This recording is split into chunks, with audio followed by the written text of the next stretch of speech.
Hola, soy Anita. En esta ocasión voy a explicar la fase luminosa de la fotosíntesis.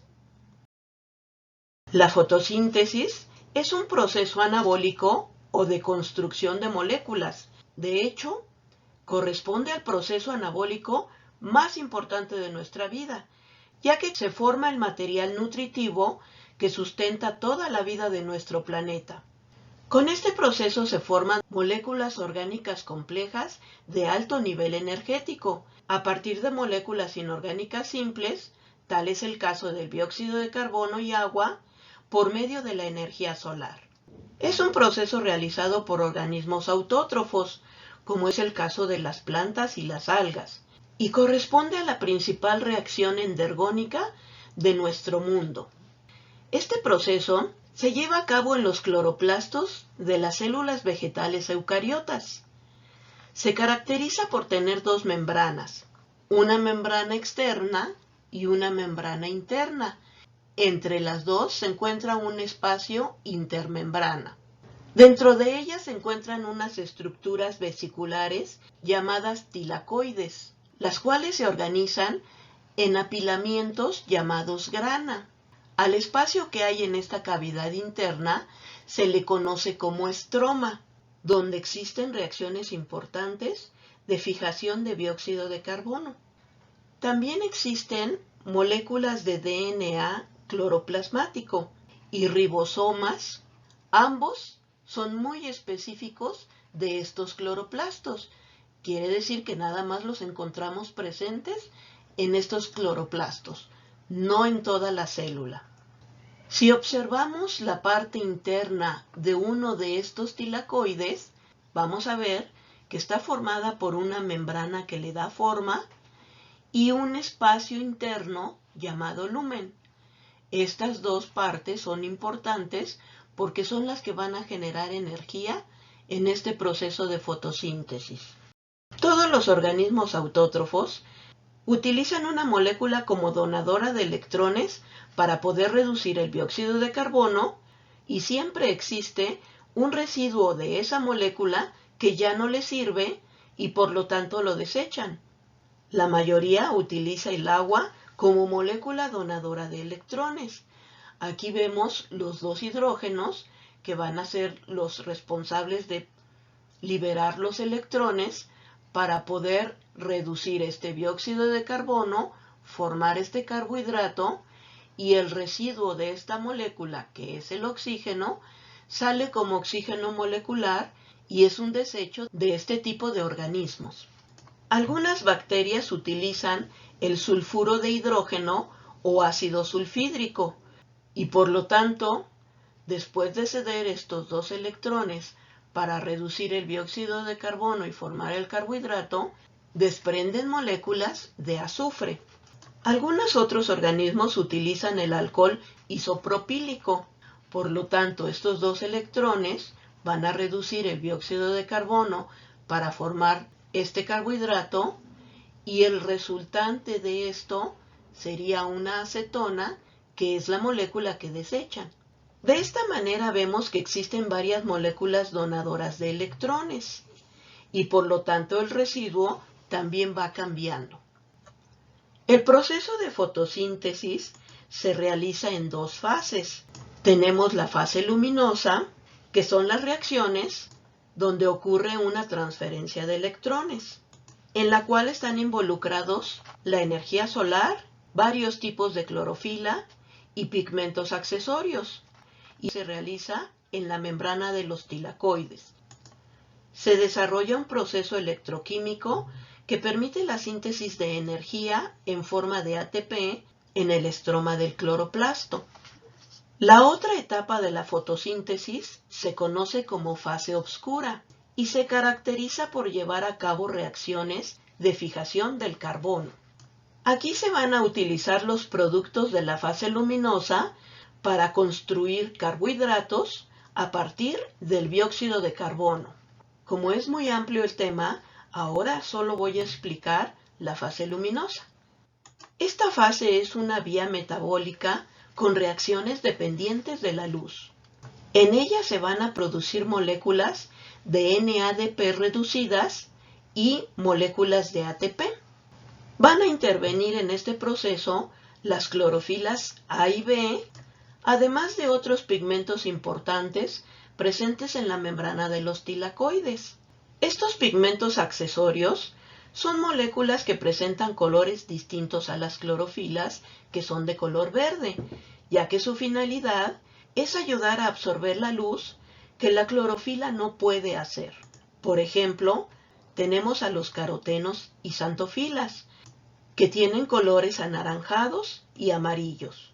Las ficoeritrinas son aquellos que tienen colores rojos y las ficocianinas son aquellos que tienen colores azules. Todos estos pigmentos, entre otros, pueden ayudar a absorber los colores o longitudes de onda que las clorofilas no pueden absorber. Si vemos la estructura química que tiene la clorofila, vemos que está formada de dos partes. Un anillo de porfirina que contiene un ion de magnesio al centro y cuya función es absorber la luz, además de una cadena hidrófoba de fitol, cuya función es mantener a la molécula pegada a la membrana del tilacoide. Existen varios tipos de clorofilas. Todas ellas tienen la misma estructura base y solo cambia una parte muy pequeña de la molécula. Por ejemplo, en el caso de la clorofila A, se encuentra un grupo metilo en este extremo y en el caso de la clorofila B, un radical aldehído. La fase luminosa presenta dos modalidades. La versión acíclica, que es un proceso lineal donde existe un transporte de electrones que siguen un flujo de transferencia de energía entre los dos fotosistemas. Y la versión cíclica, que es un proceso donde el flujo de electrones es reutilizado alrededor del fotosistema 1. Primero vamos a entender cómo ocurre la versión acíclica. Para poder entender el funcionamiento de esta fase luminosa, tenemos que ver la composición de los fotosistemas.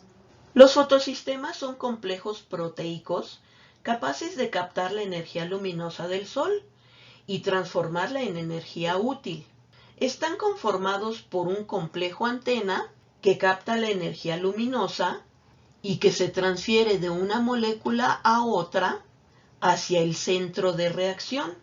Este centro de reacción, que es esta parte, está formado por proteínas que rodean a las clorofilas A y B y por un aceptor primario de electrones, que son los que van a impulsar a esos electrones fuera de este fotosistema. Si analizamos el fotosistema 1, el centro de reacción corresponde al pigmento 700 y el complejo antena va a estar formado por una serie de moléculas que tienen unas características especiales, que son todas estas.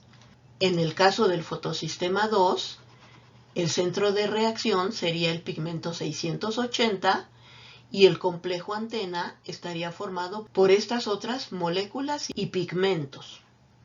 En la fase luminosa acíclica, si analizamos el flujo de electrones y su nivel de energía, vamos a ver que el fotosistema 2 es el que actúa en primer lugar.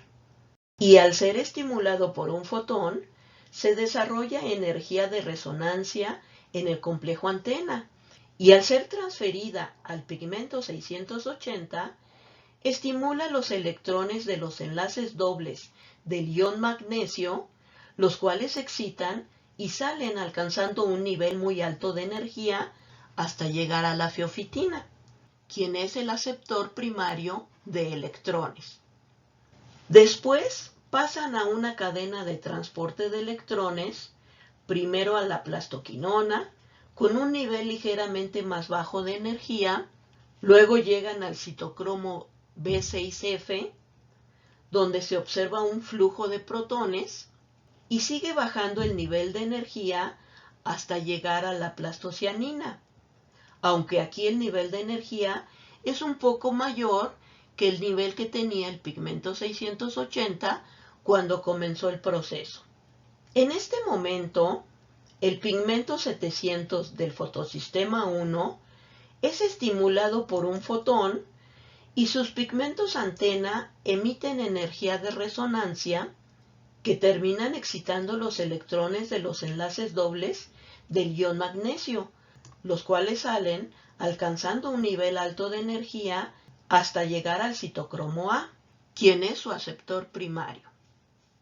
Después son transferidos a la ferredoxina y posteriormente a la sustancia reductora de la ferredoxina, quien va a estar relacionada con la molécula de NADP, favoreciendo la reducción de esta para convertirla en NADP reducida. Si nos fijamos en este proceso, existen dos lugares de excitación de las clorofilas, primero en el fotosistema 2 y después en el fotosistema 1. Estos dos conjuntos de clorofilas necesitan estabilizarse ya que perdieron dos electrones y necesitan reponerlos. En el caso del fotosistema 1, la clorofila se estabiliza con los dos electrones que llegan del fotosistema 2 proveniente de la plastocianina.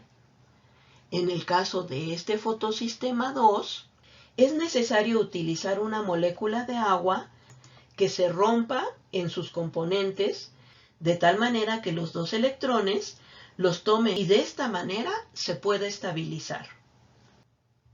Si vemos este proceso con las moléculas y pigmentos involucrados, vemos que se desarrolla a lo largo de la membrana del tilacoide.